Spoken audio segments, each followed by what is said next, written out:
Boa noite, meus amigos. Estamos aqui de volta. Como sempre, começamos aqui o nosso programa, invocando a Santíssima Virgem Maria, o Santo Padre Pio de Pietrelcina, para que roguem a Deus que nenhuma injustiça se cometa nesse programa.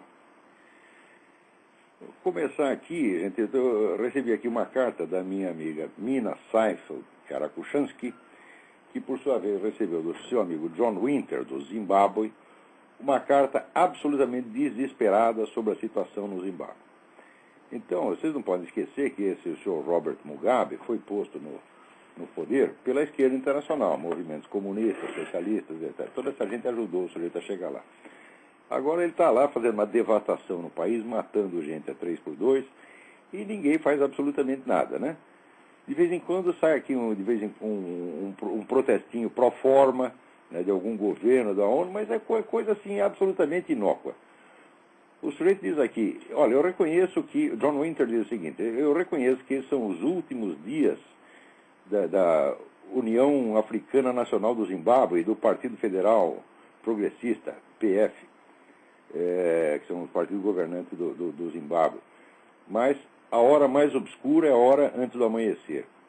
Estamos todos aqui terrificados, pensando o que eles vão destruir em seguida.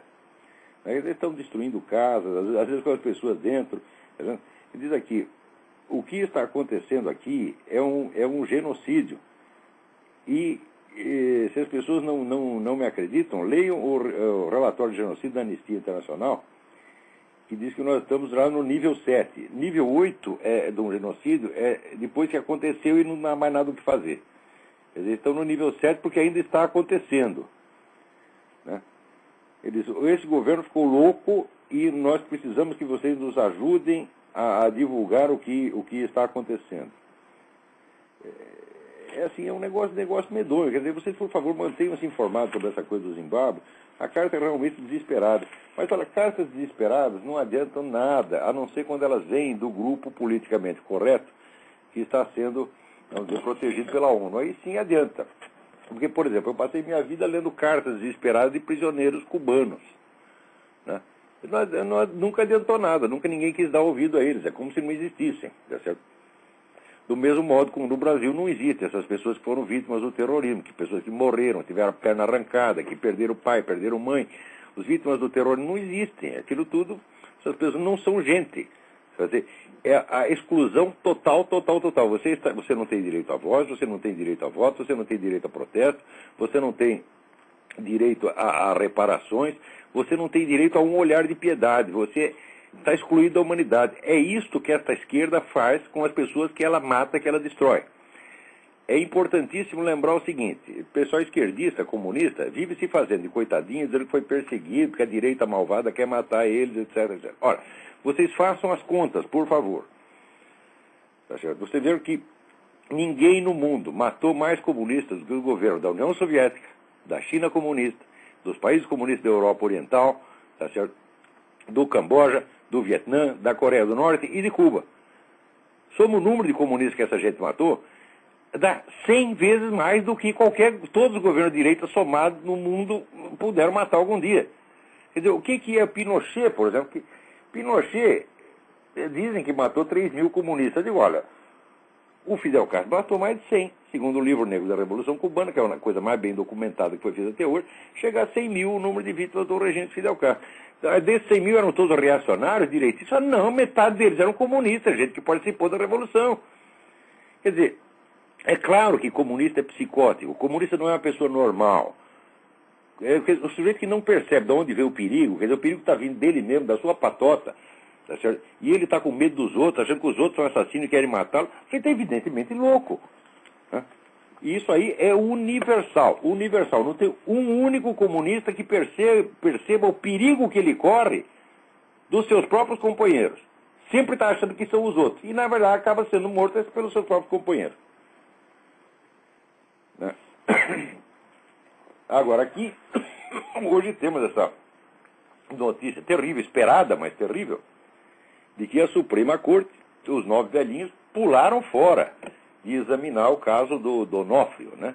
Eu, pessoalmente, achava que esse processo do Donofrio era um dos mais fracos, porque Ele, em primeiro lugar, ele reconhecia a legitimidade daquela certidão de nascimento que foi publicada no Daily Kos, legitimada pela campanha do Obama, sendo que aquilo, vamos dizer, pelas próprias leis do governo do Havaí, aquilo não é válido nem mesmo para o sujeito comprar um apartamento, presta atenção.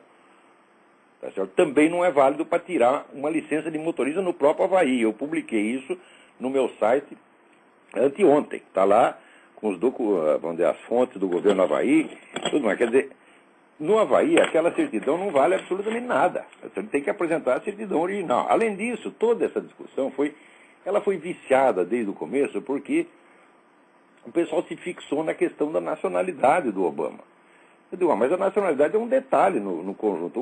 O problema é que o Obama não apresentou nenhum documento. Ele não apresentou certidão de nascimento original, não apresentou um registro médico, não apresentou histórico escolar, até a tese dele ele proibiu de divulgar. Quer dizer, houve um bloqueio total de informações sobre a vida de Barack Obama.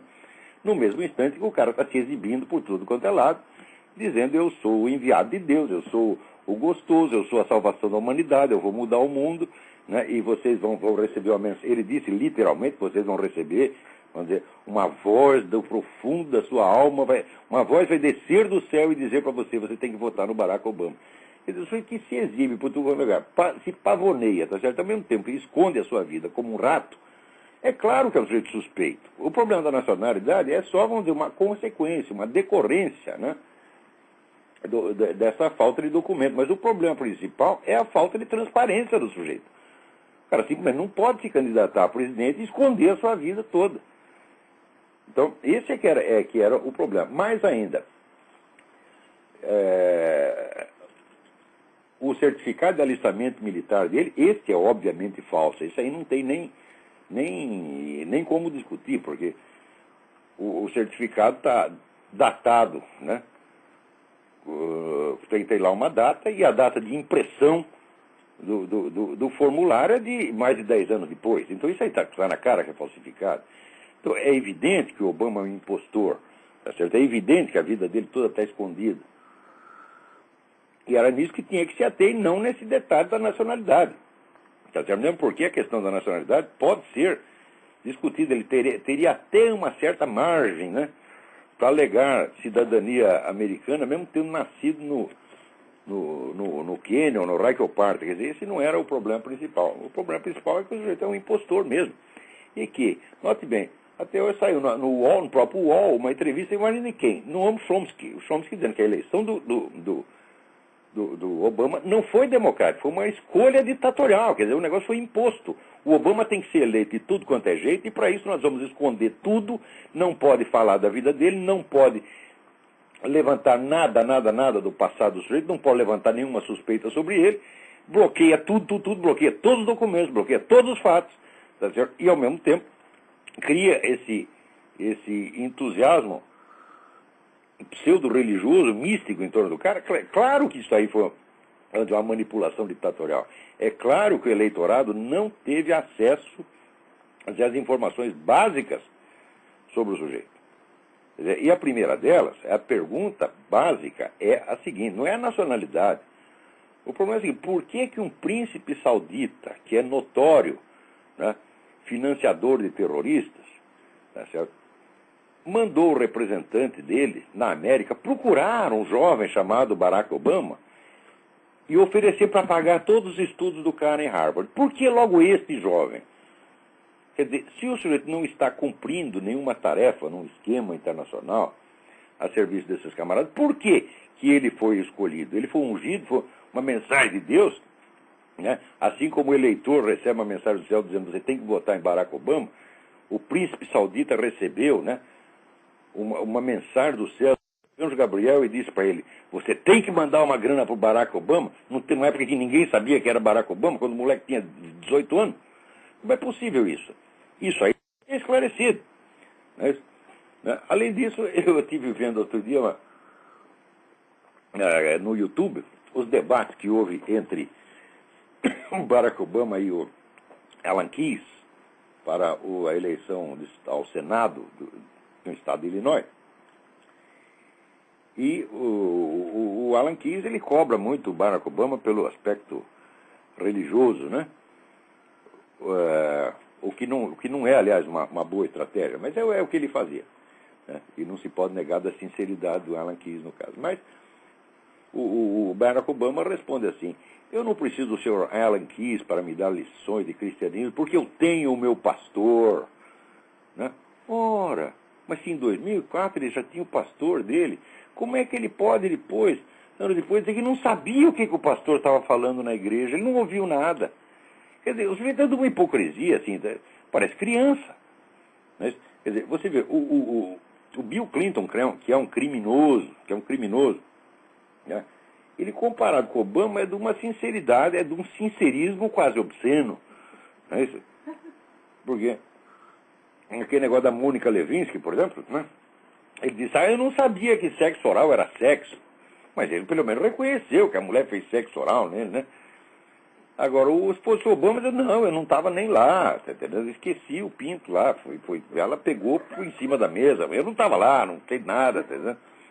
O Obama chega a esse ponto, rapaz, quer dizer, o cara, uma cara de pau, falso, impostor total, com uma biografia totalmente escondida. Então, por que o pessoal tem que se apegar nesse ponto da nacionalidade? Às vezes a pessoa quer ser esperto e se dá mal, tá entendendo? Não... acharam que era uma estratégia judicial, né? Mas, olha, aí tem o seguinte, ele tem que lembrar aquele negócio do que dizia o Roberto Campos, que ele fala né? Ele diz o seguinte, tem 3 maneiras de você alcançar a ruína. Né? A mais rápida é pelo jogo, a mais agradável é pelas mulheres, e a mais segura é ouvindo o conselho do economista. Né? Isso aí se aplica também a advogado, entendeu? Se ouve muito advogado, você sabe onde você vai parar, porra. Né? Quer dizer, o advogado quer ser esperto, não vamos pegar ele por esse ponto aqui. Mas não é, as coisas não são assim, você tem que se ater, vamos dizer a verdade, e a hierarquia de importância das coisas. Quer dizer, mesmo a questão da nacionalidade empalidece em face da total falta de transparência do candidato. Né? Quer dizer, por que não pode ler a tese de doutoramento dele, se ao mesmo tempo a tese é alardeada? Olha, o rapaz era um gênio, fez a tese em Harvard, mas cadê a tese? É proibido ver. Eu digo, você não pode alegar uma coisa como prova, ao mesmo tempo onde você esconde, porra. Né? Agora, falando aqui em biografia, em currículo, vamos parar de falar de Barack Obama, vou falar deste que vos fala. Né? Saiu aqui, né, aquele idiota do Pedro Doria, né, o garoto lá, o discípulo dele, Leonardo Bernardes, disse que eu caricaturei o Pedro Doria com aquele negócio da Bruna Surfistinha. Não caricaturei, não. Quem disse aqui foi o Pedro Doria, está lá no blog dele. Na realização, ele falando de si na terceira pessoa. A realização mais importante de Pedro Doria foi descobrir e divulgar Bruna Surfistinha. Isso aí é o que eu chamo de proxenetagem literária. Tá certo? Então esse é o ramo do Pedro Doria. Agora, Pedro Doria aqui, não sei porquê, né? Publica lá um aviso hoje hoje não, uns dias atrás no blog dele, dizendo, mais rigor, please. A questão não é se o Olavo já foi elogiado ou não, a questão é acadêmica. Em que trabalhos foi citado? Por quem? Em que revistas de filosofia publicou? Seus artigos avançaram o conhecimento da humanidade em que áreas? É isso que intelectuais fazem. Publicam artigos em revistas especializadas, artigos avaliados por seus pares para serem aprovados. Não precisa ser no Brasil, já que o Brasil é tão medíocre, serve no mundo. Aliás, no mundo é melhor. Né? E aí, então, vamos por partes, ô Pedro Doria. Em primeiro lugar, não é isso que os intelectuais fazem. Isso é o que fazem, vamos dizer, os profissionais do ensino universitário, que não abrange a totalidade dos intelectuais. É uma fração mínima. Tá certo? Intelectuais publicam livros, intelectuais publicam artigos em jornal, intelectuais dão cursos, intelectuais fazem conferências, ou seja, existe 1 milhão de maneiras de você expressar o seu trabalho. E você só vai fazer questão de você publicar numa revista acadêmica se você está interessado em formar currículo para conseguir um emprego acadêmico de merda como esse que vocês têm. Você está entendendo? Então, daí sim, eu sei o que um professor universitário é capaz de fazer, tá certo? Para que publique um artigo dele. Ele não só dá o cu pro sujeito, como ele oferece a mulher, a filha, a mãe, faz tudo, tá certo? Já se dizia, tem uma antiga piada na Universidade Austríaca, que dizia que para você subir na carreira você tem 3 vias. Per os, per annum, per vaginam. Quer dizer, pela boca, pelo ânus e pela vagina. São 3 meios de você subir na profissão acadêmica. Tá certo? Então, se isso já era assim na Áustria, porque era sério, agora você imagina, no Brasil deve ter uma quarta, uma quinta via, quer dizer, com esse negócio de bissexual, tetrassexual, transexual, metasexual, né? Já deve ter inventado mais umas vias aí que desconhecidas do ser humano, né? Pela orelha, né? Umbigo, isso, umbigo. Então, primeiro, quer dizer, o cavador de empreguinho universitário faz isso. Ele vive atrás de... Publica o meu trabalho, pelo amor de Deus, sou doutor, eu faço o que eu quiser. Então, intelectuais não fazem isso. Tá certo? Intelectuais fazem o trabalho, tá certo? E mandou lá para uma revista, e se a revista quiser publicar, publique, se não quiser, não publique. Né? Eu, da minha parte, eu jamais fui pedir publicação do que quer que fosse, nem participação em congresso, nem coisíssima nenhuma. Eu só publiquei em revista acadêmica, ou em atas de congresso, quando me convidaram. Eu não me rebaixo a ir nesses puteiros chamados universidade e pedir o que quer que seja. Mas se eles querem um trabalho meu, para aprender alguma coisa, eu, vamos dizer, com todo prazer lhes forneço. Tá certo? Agora, outra coisa, seu Pedro Doca, não é você que tem que perguntar, né? A questão é acadêmica. Em que trabalho foi citado? Por quem? Em que revista de filosofia publicou? Ora, porra, se você é um jornalista e você se mete a falar de um autor, sobretudo você vai falar mal dele, é você que tem que se informar. Você não tem que estar perguntando isso para o seu público. Você tem que saber, você tem que investigar isso aí, né? E como diria Ruth Lemos, você tem que saber, tá entendendo? Você é o cara que tem que saber isso. Você não tem que perguntar para os seus leitores, né? Você tinha que saber, né? Você tinha que, por exemplo, você pega lá os anais do 5º Congresso Brasileiro de Filosofia, realizado em 1995, publicado pelo Instituto Brasileiro de Filosofia em 98, com prefação de Miguel Reale. Está lá o meu trabalho, a teoria dos 4 discursos. E foi apresentado, discutido com os meus pares e depois publicado nos anais, né, do 5º Congresso Brasileiro de Filosofia. Quer dizer, se isso não é a publicação acadêmica, eu não sei que merda é. Você poderia publicar na Leonardo, poderia procurar Leonardo, Revista de Filosofia Portuguesa, o meu trabalho, Maquiavel, a confusão demoníaca, que foi lá discutido, foi publicado, discutido, etc. Você poderia procurar, por exemplo, o colóquio do Instituto de Tropicologia da Fundação Joaquim Nabuco, de 13 de maio de 1997, que foi uma sessão especial do Instituto de Tropicologia para discutir a minha obra, discutir com 20 intelectuais de primeiríssimo plano, tá certo? Do jeito inclusive ideologicamente verdade, estava lá até o Carlos Guilherme Mota, tá certo? Então, está lá, atas do colóquio do Instituto de Tropicologia da sessão 13 de maio de 1997. Você pode procurar. Você podia procurar, tá certo? Se você quer saber, está tão interessado nisso, você quer saber, você pode ir lá, tá certo? Procurar atas do colóquio da Maison des Sciences de l'Homme, da Unesco, Forms and Dynamics of Exclusion, de 22 e 25 de maio de 97, está lá o meu trabalho, com o título francês, Le plus exclu des exclus. É um trabalho sobre a exclusão. Tá certo isso?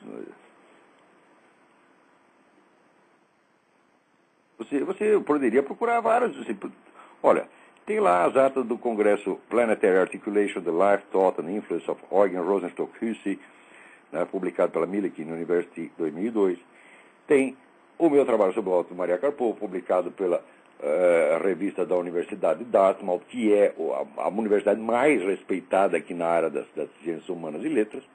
Tá certo? Quer dizer, eu tenho uma lista de trabalhos publicados no meu saco. O que é isso? Agora, você que está perguntando para os seus leitores, que caso de jornalista é você que pergunta para os seus leitores em vez de informá-los? Vai trabalhar, vagabundo! Quer falar de mim? Vai pelo menos... Olha, você não sabe nem o meu currículo. Você nunca leu de mim, a não ser 2 ou 3 artiguinhos de jornal. Você não tem ideia nem do meu... Agora, perguntar onde foi citado, eu digo, olha, pô, eu te dou... Né? Aqui, você poderia ter um outro aqui que você poderia procurar, o vagabundo.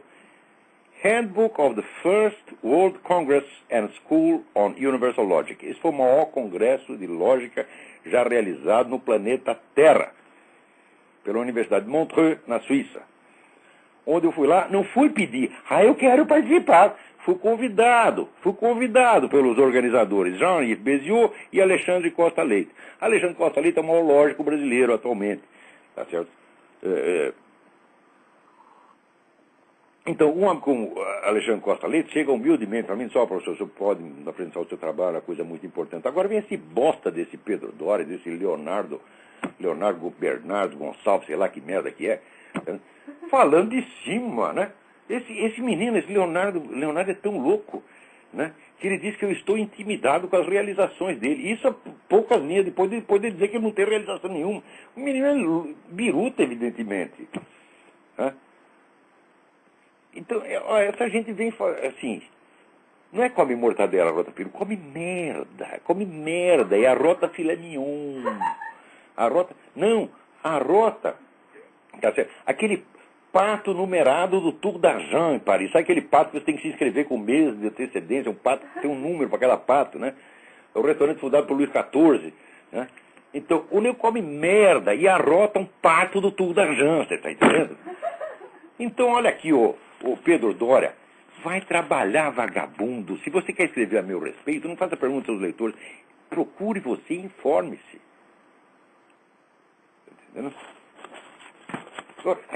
É que negócio, ele faz da sua própria ignorância. Como ele não sabe nada do que eu publiquei, ele não sabe que, vamos dizer, o meu trabalho já é objeto de várias teses universitárias, entre as quais a do Luiz Virgílio Della Rosa, o Direito como Garantia, tá certo? Foi publicado pela América Jurídica em 80 e... Não, que 80, foi agora 90 e pouco. Peraí, digo já, está aqui. América Jurídica 2002. Luiz Virgílio Della Rosa, Direito como Garantia, Pressuposto de uma Teoria Constitucional. Isso é inteiramente em torno, vamos dizer, de um conceito meu, tá certo? Também tem a tese agora que o Bruno Garchagen está fazendo na Universidade Católica de Lisboa. A tese é a respeito do meu pensamento. Então não falta isso. Quer dizer, a tese da Lena Frota, no Rio de Janeiro, tá certo? Que foi sobre a minha coluna no Globo. Quer dizer, ora, porra! Quer dizer, o garoto não sabe nada a meu respeito. Ele não leu sequer a minha página, onde não estão todas essas informações lá. Por quê? Porque eu não vou ficar fazendo propaganda de publiquei tal coisa, publiquei tal outra. Isso aí é para puxar saco. Gente que está interessado em carreira acadêmica. Eu estou cagando para carreira acadêmica. Carreira acadêmica é para esses vagabundos, você está entendendo? Tipo Leonardo Bernardo e Pedro Doria, tá entendendo? Ele está procurando um empreguinho. Eu tenho meus próprios meios de subsistência, eu trabalho por conta própria, sou meu próprio patrão, você está entendendo? Há 30 anos sou meu próprio patrão. Felizmente ganho muito mais do que professor universitário brasileiro, tá certo? E eles vêm, o sujeito ganha mais do que eu, ele aparece em tudo quanto é jornal, ele dá entrevista de televisão, o cara é aplaudido internacionalmente, e eu aqui, que sou professor, catedrático, seu doutor, ninguém fala de mim. Então, porque esse bando de invejoso, fracassado, frustrado, filho da puta, lá metido naquela faculdade poerenta, aqueles barracos da USP, miseráveis, tá entendendo? Falando para 3 ou 4 aluninhos na sala, se roendo de inveja, dizendo que eu que estou com inveja dele, que eu que quero estar lá. É o sonho da minha vida. O sonho da minha vida é o emprego na USP. Ora, vai pra merda, porra! Vocês não têm vergonha?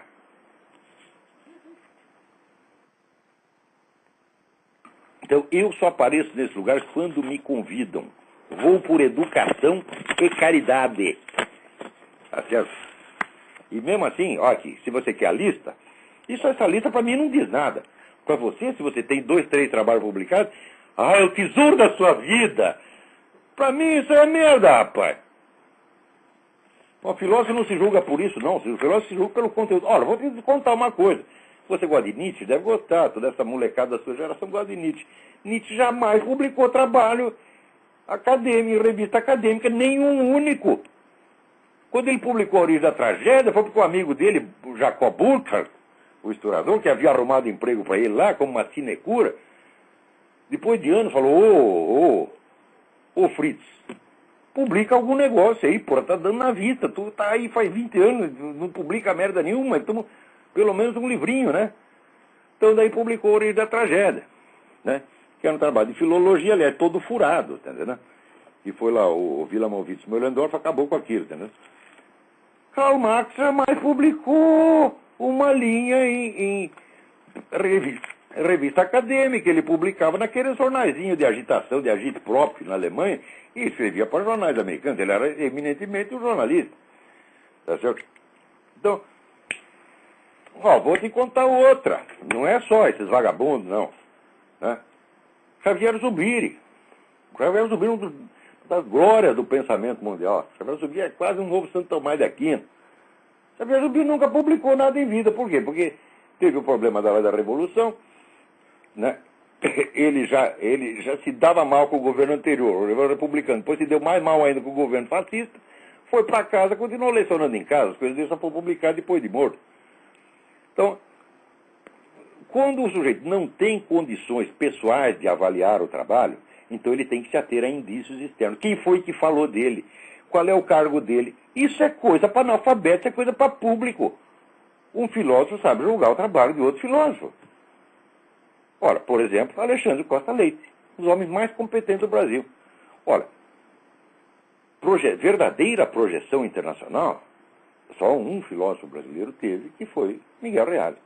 Esse Miguel Reale tem as obras dele publicadas em não sei quanto idioma, foi objeto de não sei quantos congressos no mundo inteiro, tá certo? É universalmente reconhecido como um dos mais importantes filósofos do direito ao longo de toda a existência da filosofia do direito. Então, o Dr. Miguel Reale sempre teve o maior respeito pelo meu trabalho.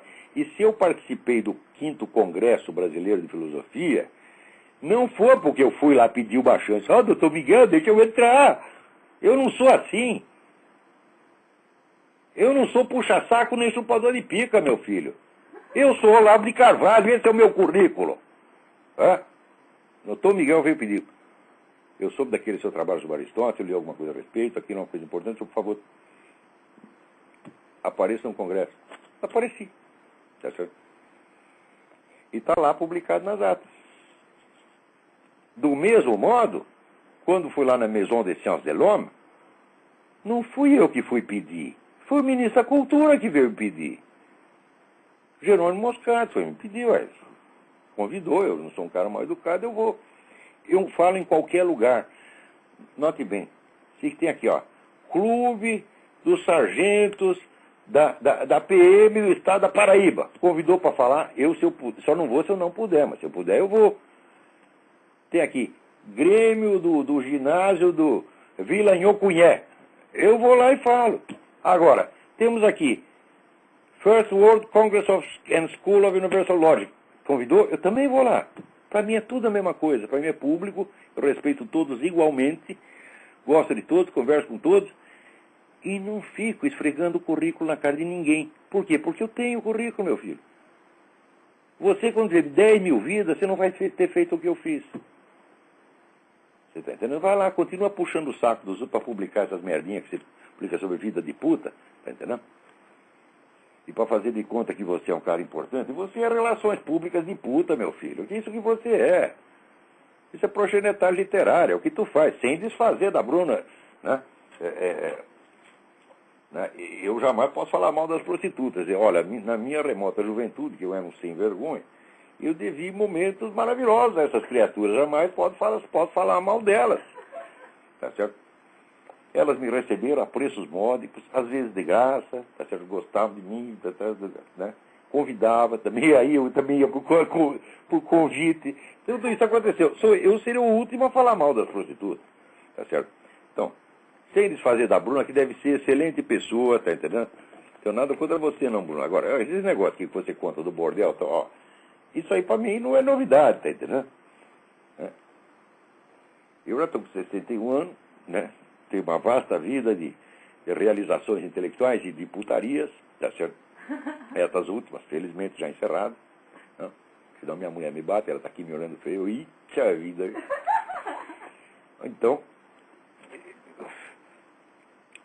Então, essas coisas aí, vamos dizer, são para repater le bourgeois, né?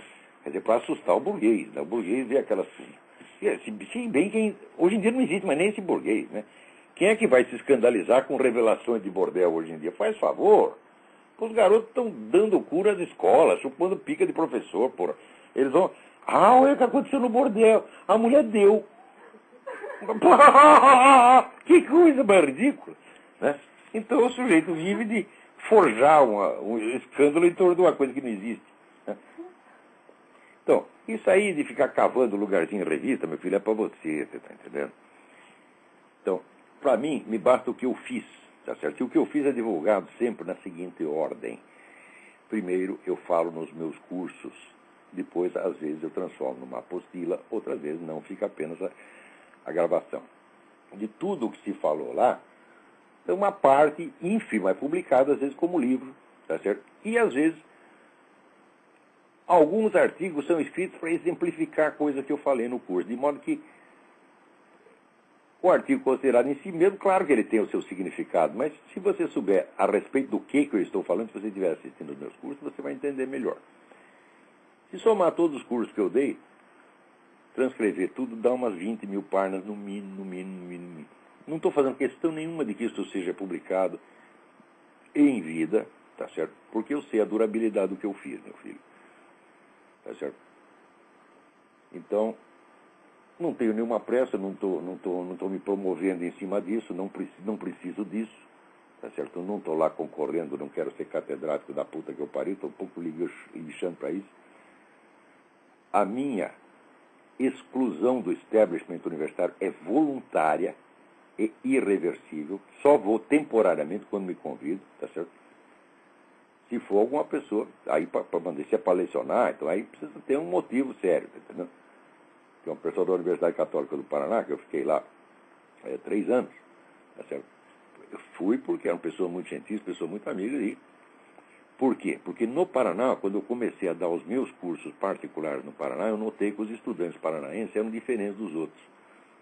O Paraná é o único lugar do Brasil onde as pessoas estudam, onde elas querem saber. E eu fiquei, querem saber, tá entendendo? Então eu fiquei entusiasmado com aqueles alunos, e quando veio o pessoal da PUC, falaram, não, nós temos aqui esse curso, vai ter 100 alunos. Ah, ótimo! Então, se são 100 pessoas desse nível, com esse nível de interesse, é claro que eu vou. Iria em qualquer lugar para lecionar. Então, olha, não me meça por esses critérios, você está entendendo? Não é que nem corporativo, isso é patota, isso é coisa de bandidinho, tá entendendo? De ficar cavando lugar na revista. Eu não. O meu currículo é 10 vezes o seu, tá certo? E ele não foi buscado por mim. Eu fui simplesmente fazendo as coisas. Eu nem sei fazer o meu currículo, é tanta coisa que eu fiz na vida, tá entendendo? E vamos ver o que mais temos aqui para hoje. Chega ali, falar de mim mesmo, falar. Eu sou um chato, falando de mim mesmo. Nem eu, nem o Obama. A biografia do Obama não existe. Né? E a minha só interessa aí, parece que é o Pedro Doria. Né? Agora, tem esse negócio do Chomsky, que coisa interessante. O Chomsky, que é um sujeito insuspeito de ser contra a esquerda, ele mesmo reconhece que o Obama foi imposto. Tá certo? E imposto como? Bom, outro dia, um leitor muito amável, uma pessoa que eu gosto muito, o Michel Forker, me mandou uma série, links para uma série chamada The Clinton Chronicles, Crônicas dos Clintons, onde você vê o sistema de delinquência que foi montado, não na Casa Branca, já desde o governo do Arkansas, tá certo? Era um negócio de lavagem de dinheiro para drogas, negócio de um sistema de chantagem, venda de emprego, uma coisa horrorosa, né? E tudo ali com os documentos, com as testemunhas, tudo gente que trabalhou com Clinton, não eram inimigos políticos, é gente que trabalhou com ele, tá certo? Se bem que muita gente trabalha com o Clinton e depois vira inimigo pior, como Dick Morris, por exemplo, né? Dick Morris, que é o grande analista eleitoral americano, ele trabalhou com o Clinton muitos anos, né? Hoje é odeia o Clinton, né? Aquele sujeito que está processando o Clinton por causa de uma fraude de $2 milhões que os Clinton tomaram dele, tá entendendo? Esqueci o nome, não sei o que, Paul. O sobrenome dele é Paul. Não lembro o primeiro nome. Era sócio da Hillary e do Bill Clinton. Então, uma vez montado esse imenso sistema, tá certo? Perto do qual, tá certo? O mensalão é uma obra de caridade, tá certo? Fica fácil você mobilizar essa coisa toda para você esconder o que você quiser. Então a pessoa está tudo no bolso do colete da Comissão Nacional Democrata. Tá certo?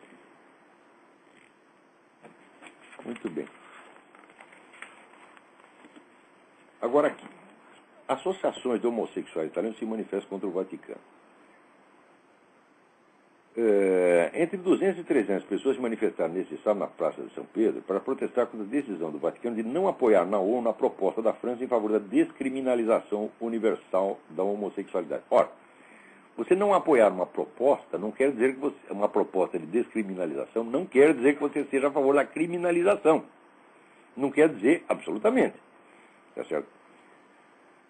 Então, sabe como é essas coisas na ONU? Se a gente vê lá com aquelas propostas, né, que tem 1001 treta ali escondido, tá certo? E diz, isso aqui é para proteger os homossexuais. Então o Vaticano lê aquele negócio, não, aqui tem treta, não vou apoiar. Tá certo? Agora, questão de crime, eu considero que criminalizar a homossexualidade é uma monstruosidade. Ninguém pode fazer isso. Não, porque senão você vai ter que criminalizar. Olha, criminalizar a masturbação também, né? O sujeito está lá tocando punheta do banheiro, ele está com o sujeito do mesmo sexo dele, que é ele mesmo. Tá certo? Então você vai criminalizar e botar o cara na cadeia, porra. Quer dizer, é inteiramente absurdo, né? E depois, vamos dizer, faça essa suposição. Está lá dois homens sentados no sofá, os dois tocando punheta. Isso aí é homossexualismo? Né? Tem aquele filme espanhol, Torrente, é um filme engraçadíssimo. É sobre um policial corrupto, ladrão, o sujeito mais asqueroso do mundo. Então ele arruma lá um assistente, né? De graça, ele está explorando o trabalho do assistente. Então convida o assistente para fazer a tocaia com ele, ficar esperando uns traficantes, né? E daí nós estamos passando a noite lá, daí o Torrente fala, pô, a gente está aqui, tanto tempo sem nada de fazer. Quer saber? Vamos tocar umas punhetas, né? Eu toco em você, você toca em mim, mas sem viadagem, né? O Torrente seria criminalizado? Né? Quer dizer, é um negócio inteiramente subjetivo. Isso aí, eu pessoalmente sou totalmente contra. Eu sou mais contra ainda, é claro, essa imposição tirânica que esses homossexuais querem fazer, esses homossexuais não, esses gaysistas, porque tem gay que não é gaysista e gaysista que não é gay. Quer dizer, uma coisa é o que o sujeito faz na cama, outra coisa é o que ele faz na política. Então esses grupos gaysistas, eles querem oprimir as igrejas, querem tapar a boca das pessoas, querem criminalizar o quê? A leitura da Bíblia. Querem criminalizar e criminalizam. Então, eu acho muito feio criminalizar uma prática sexual onde há consentimento mútuo, tá certo? Mas eu acho infinitamente mais feio você querer criminalizar um padre que está citando a Bíblia, um padre, um pastor, um rabino que está citando a Bíblia. Então, eles querem descriminalizar a homossexualidade, mas querem criminalizar o cristianismo. E estão fazendo isso, e estão obtendo até algum sucesso nisso. Por quê? Porque o pessoal cristão conservador é frouxo. Não reage devidamente, não reage com a devida veemência. Tá certo? Ficam achando que esses camaradas, eles são boas pessoas, temos que dialogar. Não são boas pessoas e não temos que dialogar coisa nenhuma. Se o sujeito vem com uma agressão, você não tem que dialogar. A agressão se responde com agressão. Depois do sujeito ficar bonzinho, tá certo? Daí você pode perdoar. Porque essa história de, eu perdoo, volto a outra face. Olha, Jesus Cristo voltou a outra face porque ele tem o poder de mandar o sujeito para o inferno na mesma hora. Agora, se você não tem o poder, se quer dar uma cuspida no sujeito, como é que você vai voltar a outra face, porra? Isso é uma blasfêmia. Quer dizer, você está brincando, fazendo de conta que você é Jesus Cristo. E eu acho que a gente perdoa, né, a pessoa enfraquecida, abatida, que se arrepende, daí a gente generosamente não só o perdoa, como ajuda a se levantar. Agora, você perdoar aquele que já mais forte, que já está batendo em você, que ainda vai bater amanhã, já perdoa antecipadamente, se fazendo de conta que você é o juiz, que você é Jesus Cristo. Isso não é, meu filho. Então você tem que subjugar o sujeito, e daí você o perdoa. Tá certo? Agora, perdoar o mais forte é facílimo, né? Qualquer covarde perdoa. Agora, e perdoar o mais fraco? Quer dizer, depois que você já reduziu o sujeito à impotência, está ele lá de quatro no chão, abatido, aí o que você faz? Aí você bate mais nele, né? Aí você não perdoa. A verdadeira generosidade, a verdadeira caridade é perdoar o mais fraco. Tá certo? O próprio Deus perdoa aquele que vem de coração contrito. Né? Se você chega lá, experimente chegar lá em Deus, ó, aqui, quero meus direitos, quero o meu perdão, para. Pô, o que é isso? Deus vai aceitar? Não, eu também não aceito, porra. Tu quer ser perdoado por mim? Peça com jeito. Eu não pretendo ser mais bondoso do que Deus. E eu, note bem, eu quero ser, se eu fizer alguma sacanagem, eu quero ser perdoado como um direito. Né? Chego aí lá, por exemplo, vamos supor, chega lá, comi empregada na minha cama. Daí chega a minha mulher, né? E eu grito com ela, quero meu direito, você tem que perdoar. Que isso, porra? A mulher tem que ir no juiz e dar uma queixa contra mim, não é isso? Então o que eu tenho que fazer? Não, meu amorzinho, foi uma fraqueza, você me perdoa, eu amo você, né? Daí ela perdoa. Você está entendendo? É assim que se faz. Quer dizer, perdão se pede com jeito. Agora, tem uma carta aqui, esplêndida, olha aqui. Robson me escreve o seguinte. Além de engenheiro, sou tradutor técnico. Durante as traduções, consulto em um único dia dezenas de palavras no Google. Nas páginas abertas, frequentemente me deparo com trechos de trabalhos acadêmicos de fundo sociológico, grande parte norte-americanos. Lendo as duas ou três linhas que normalmente são mostradas, percebo o seguinte. Praticamente todos os aspectos da existência humana estão sendo analisados por milhares de intelectuais, mas não como tentativa de compreensão da sociedade. A tônica nas análises, geralmente, é verificar se os tais aspectos coincidem ou não com princípios que normalmente chamariam de princípios politicamente corretos. Então eu fazia exatamente aquilo que estava falando lá o Leonardo Bernardes, quer dizer, o grupinho que, né, num contexto não só científico, mas político, verifica se as ideias correspondem ou não com os seus projetos de transformação do mundo. Se não coincide, você diz que é anticientífico. Daí, em caso negativo, o autor apresenta soluções para corrigir a afronta, seja através de novas legislações, de políticas públicas ou ações de grupos de pressão. Sob a justificativa de proteger grupos denominados vulneráveis, minorias étnicas, crianças, uma gigantesca massa de estudos está pronta para justificar, provavelmente, a edição continuada de novas leis para controlar cada atitude, pensamento ou expressão das pessoas restantes, os privilegiados. É assustador. As justificativas ditas científicas para a progressiva implantação da, como chamam você, ditadura globalista, já está pronta. Muito bem, Robson, é isso aí mesmo, é isso que está acontecendo. E é isso que faz esses vagabundos, tá certo, que querem posar, vamos dizer, de controladores do rigor científico dos outros. Eu acho muito engraçado, por exemplo, esse pessoal que posa como porta-voz da ciência, da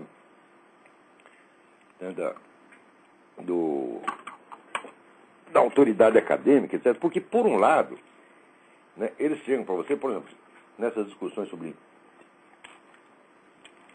design inteligente, os caras, não, está aqui, isso aqui é um fato científico comprovado, você não tem o direito de discutir, blá, blá, blá. Por outro lado, eles mesmos, né, pregam aquele relativismo dissolvente, falam, não, existem vários tipos de discursos, um discurso não pode ter que o outro está errado, eles são apenas visões diferentes, etc. Ou seja, quando eles querem a carta do dissolvente do relativismo, eles puxam. E quando eles querem botar o pinto na mesa, dizendo aqui são fatos científicos comprovados, eles fazem. Quer dizer, sempre jogando com. Tem um pessoal de duas caras, duas línguas, porra. É o bilíngues maledictus de que fala a Bíblia. Como é que se pode levar essa gente a sério? Né? Você está entendendo por que eu jamais procurei uma carreira universitária? Porque a universidade no Brasil é todinha assim. Nos Estados Unidos não é. Mas aqui eu não posso lecionar porque eu estou aqui como jornalista. O meu visto de jornalista não permite que eu trabalhe para entidades americanas. Eu não posso arrumar emprego aqui. Eu não posso fazer uma conferência aqui ou ali de graça. Tá certo? Mas trabalhar aqui eu não posso. Então a universidade aqui está. Aqui até eu teria 2 ou 3 universidades que valeria a pena, né, ensinar lá, porque tem gente inteligente, amigos meus, né, que estão lá lecionando, seria até um prazer conviver com aquelas pessoas. Gente de alto gabarito, como no Brasil não tem. Né? No Brasil tem lá, ó, sobrou aí, sei lá, no meio filosófico brasileiro, sobrou o Alexandre Costa Leite, pô, que passou metade da vida na Suíça, tá entendendo?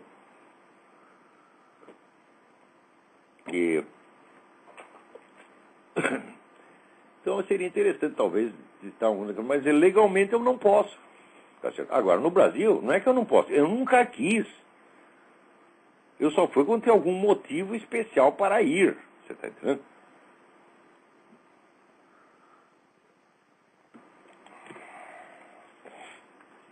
Vamos lá. Olha aqui, agora apareceu história, saiu aqui no Columbus Dispatch, uma notícia de um jornal importante lá de Ohio, a história que aquela funcionária que foi vasculhar a vida... Lembra quando o Joe the Plumber fez uma pergunta, ele não ofendeu nem nada, fez uma pergunta para o Barack Obama na rua, pergunta que deixou o Barack Obama meio sem jeito. Imediatamente, o governo foi vasculhar a vida do cara, tá certo? O próprio governo. Você vê que tem um esquema armado. O Chomsky tem razão quando ele diz que a vitória do Obama foi imposta. Até o governo estava trabalhando para ele, pô. Eles foram vasculhar a vida do coitado do Joe the Plumber, que se chama Samuel Wurzelbacher, um nome alemão, mas os caras não sabem falar isso, então Joe the Plumber é mais fácil. Né? Então, foram vasculhar a vida dele e denunciar os crimes hediondos que ele cometeu. Olha, ele tinha lá uma multa de trânsito no Arizona e não pagou. Olha que monstro! Né? Enquanto isso está lá, Barack Obama, né, ajudando o Raila Odinga a matar gente pra caralho no Quênia, e ninguém fala nada. Agora, monstro é o Joe the Plumber que não pagou uma multa de trânsito, puta vida. Então foram lá vasculhar para esculhambar com a vida do cara. Agora, a Vanessa Niekamp, a senhora, de cor negra, aliás, né, que foi vasculhar a vida do cara, agora ela está se queixando do seguinte: olha, eu fui pressionada para fazer isto, o meu chefe me obrigou a fazer isso contra a minha vontade, sob ameaça de demissão. Olha que coisa mais feia. Daí ela o que vai fazer? Foi lá vasculhando a informação do Joe the Plumber e deu para o cara.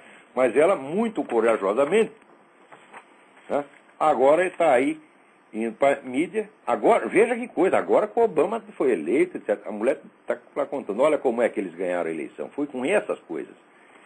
Você vê, aquele pessoal que fez o boneco, enforcou um boneco do Obama na universidade, está sendo julgado agora, está indo para o júri. Aqueles que fizeram o boneco e que na véspera fizeram o boneco da Sarah Palin e enforcaram, foram imediatamente dispensados pela polícia. A própria polícia achou, mas isso é uma brincadeira de jovens estudantes. Olha só, foi assim o tempo todo. Como é que se pode dizer que essa eleição foi democrática? Não foi de maneira alguma. Essa eleição foi na base da pressão, do terror, da mentira, da ocultação sistemática. Agora, né, o pessoal diz, não, mas o Obama vai fazer um governo de centro, mas é claro que ele vai fazer um governo de centro. Ele não é louco. Quer dizer, veja, quando a esquerda consegue colocar um sujeito no poder, a esquerda revolucionária consegue, que nunca teve chance, chega lá no poder, ela vai se queimar fazendo logo uma revolução, fala, mas só se for louco. É como o Lula no Brasil. Ele tenta fazer uma política equilibrada e discretamente vai montando o esquema de poder e discretamente vai eliminando os adversários. Não por meios legítimos. Vai eliminando através do boicote, da sacanagem, da difamação, do assédio judicial, como acabou tudo, né? No Brasil acabou tudo. Agora só tem, como diz o Lula, eu e o José Serra inventamos um novo modo de fazer política. O modo é o seguinte, nós excluímos todo mundo, sobra só nós dois no campo. Daí eu sou presidente um pouco, você é um pouco, né? Aquele negócio dos dois presidiários, um dia eu sou homem, você é mulher, no dia seguinte você é mulher, eu sou homem. Então, é o que eles estão fazendo, né? Então o Obama, ele vai fazer um governo de centro para não chamar a atenção de ninguém. Enquanto isso, ele vai desmantelar o poder militar americano, pouco a pouco, discretamente, e montar aquele sistema que ele chama de sistema de segurança civil, que é feito com a sua militância, vai armar a sua militância. Essas são as duas coisas que ele vai fazer e ninguém vai prestar atenção. Por quê? Porque ele está agindo equilibradamente com relação ao negócio da guerra, porque ele está agindo equilibradamente na economia. É exatamente o que vai ser. Agora, esse pessoal, assim, eles podendo aumentar, o esquema do Obama é o seguinte: enfraquecer os Estados Unidos no cenário internacional e fortalecer o controle do governo sobre o cidadão. Ele vai fazer essas duas coisas, mas sempre discretamente, com cuidado, para não chamar a atenção de ninguém, né? pessoal adora, né, uma taxa, um imposto, um controle, uma lei, uma regra, né? Agora daqui, ó. Que coisa mais doida! Que incrível, incrível. Esse pessoal quer agora lançar um imposto sobre as vacas e porcos, porque, né, eles cheiram mal e peidam, e o peido vai abrindo um rombo na camada de ozônio, né? E a camada daí dá aquecimento global e todos nós morremos queimados, embora, quer dizer, já reconheceram que o ano que vem vai ser o ano mais frio da década, mas isso não quer dizer que não está aquecendo. Fala, bom, como é que vai entender um raciocínio desse, né? Mas, em todo caso, diz que aqui os peidos de vacas e porcos, né, de ovelhas, etc., estão abrindo um rombo. Então, você tem vaca, você vai ter que pagar. O que se calcula é o seguinte: um pequeno proprietário vai gastar $30 mil por ano só para ter vaca. Agora, atenção, depois eu estou estudando aqui um negócio chamado Códex Alimentários. Um amigo meu, Alessandro, me mandou aqui uns links para uma nutricionista, doutora Rima, não sei das quantas, que faz umas denúncias terríveis sobre o controle dos alimentos no mundo pela ONU. Quer dizer, a ONU tem um projeto que começou em 64 para estar implementado agora por volta de 2010. Veja como esse pessoal pensa a longuíssimo prazo, para colocar todos os alimentos no mundo, tudo aquilo que você pode entrar pela sua boca, exceto piroca, evidentemente, né? Isso aí é incontrolável. Isso aí, sobretudo esse pessoal acadêmico, aí não tem como parar. Isso aí não dá, não tem ONU que controla, né? Então, controlar tudo que pode ser ingerível, exceto produtos farmacêuticos. Por quê? Porque o grande lobby, o pessoal fala, por exemplo, os lucros extraordinários do petróleo. O lucro do petróleo é 2, 3%. Da indústria farmacêutica é 19% e ninguém fala nada. Por quê? Porque a indústria farmacêutica é Rockefeller. A Rockefeller é o dono do CFR, é o dono da política americana, então isso aí não se toca. Então, a ONU está com esse projeto do Código Alimentar, Códex Alimentários, que, vamos dizer, tem um monte de nutrientes que vem nesses suplementos alimentares, que isso aí salva vidas, cura gente pra caramba, né? Aqui nos Estados Unidos é a terra do suplemento alimentar, né? Muita gente, né, cura até câncer com esses negócios, né? Os suplementos alimentares vão ser considerados tóxicos e vão ser proibidos. E você, para tomar uma vitamina A, você vai precisar de uma receita médica. E olhe lá, controlado, né? Para compensar, liberaram um monte, tá certo, de pesticidas que são mortais para o ser humano. Aqui nos Estados Unidos, por exemplo, você não pode parar aquilo na alfândega. Por quê? Olha como os caras são espertos. Eles fizeram o Códex Alimentar como se fosse, vamos dizer, um acordo comercial. Então não pode ser violado. Então você não pode proibir aquela porcaria de entrar nos Estados Unidos, né? Porque senão você está violando um acordo comercial. Então tem um monte de substância tóxica que pode. Por quê? Porque é produzido pela indústria farmacêutica. E um monte de substância que salva a vida humana é tóxico. Não pode mais. Tudo vai ter que ser regulamentado. Olha aqui. Cada vaca, cada galinha, cada ovelha, tá certo, vai ter que estar registrado na ONU. E você pagando imposto. É isso que vai acontecer. Quer dizer, isso está sendo montado. Isso aí não é... Veja, a coisa mais fácil. Quem quer que acuse o outro de teoria da conspiração já é filho da puta para começar. Porque não se responde uma divulgação de fato, não se responde a uma denúncia com carimbo. Não se responde, não se faz isto. Tá certo? E, em segundo lugar, porque o número de coisas que eles estão chamando de teoria da conspiração é tão grande que mostra que eles não sabem o que é uma teoria da conspiração. Tá certo? Como é que eu posso chamar de conspiração uma coisa como esse Códex Alimentar? Isso é feito à vista de todos, a pessoa não fica sabendo porque não quer. Conspiração é um negócio que é totalmente escondido. Tá certo? Outra coisa. O que se esconde hoje não é a conspiração. A conspiração está visível. Está conspirando na sua cara. Tá certo? O que se esconde são fatos que não interessam a determinados poderes. Isso aí que você esconde e está escondendo há muito tempo. E isso aí No Brasil é fácil, porque no Brasil tem 5 grandes empresas de mídia. Quem controla 5 controla o que o povo pensa, né? Nos Estados Unidos é um pouco mais difícil, mas eles estão conseguindo, aos poucos eles estão controlando tudo. Agora que o Kleber Nunes, pai daqueles alunos, daqueles 2 meninos que fizeram homeschooling, foram severamente punidos por isso, depois o governo tentou humilhá-los, impondo um exame para eles muito acima do que se exige no grau deles, e os meninos heroicamente passaram, né? Ele tinha entrado com um pedido na justiça, foi indeferido, e olha aqui um dos desembargadores, Zé Carlos de Almeida Diniz, isso aqui. A nossa escola é, ao contrário do que se afirma, comparado com outros países, muito boa. Mas se é muito boa, seu doutor, por que os nossos alunos tiram sempre o último lugar nos testes?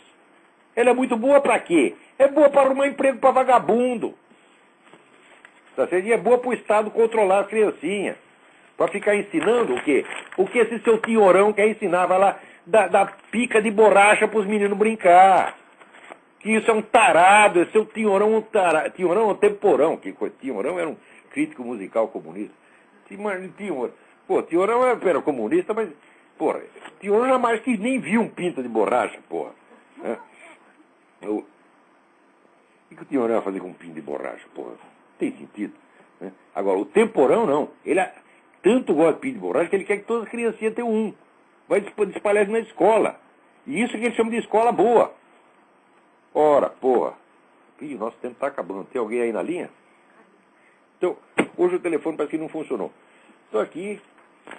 Acho que sugiro que vocês visitem lá a minha página www.seminariodefilosofia.org seminariodefilosofia.org e a página do meu filho, né, www.luizgonzagadecarvalho.com sem BR, Luiz Gonzaga, Luiz com Z, luizgonzagadecarvalho.com, tá certo? Então,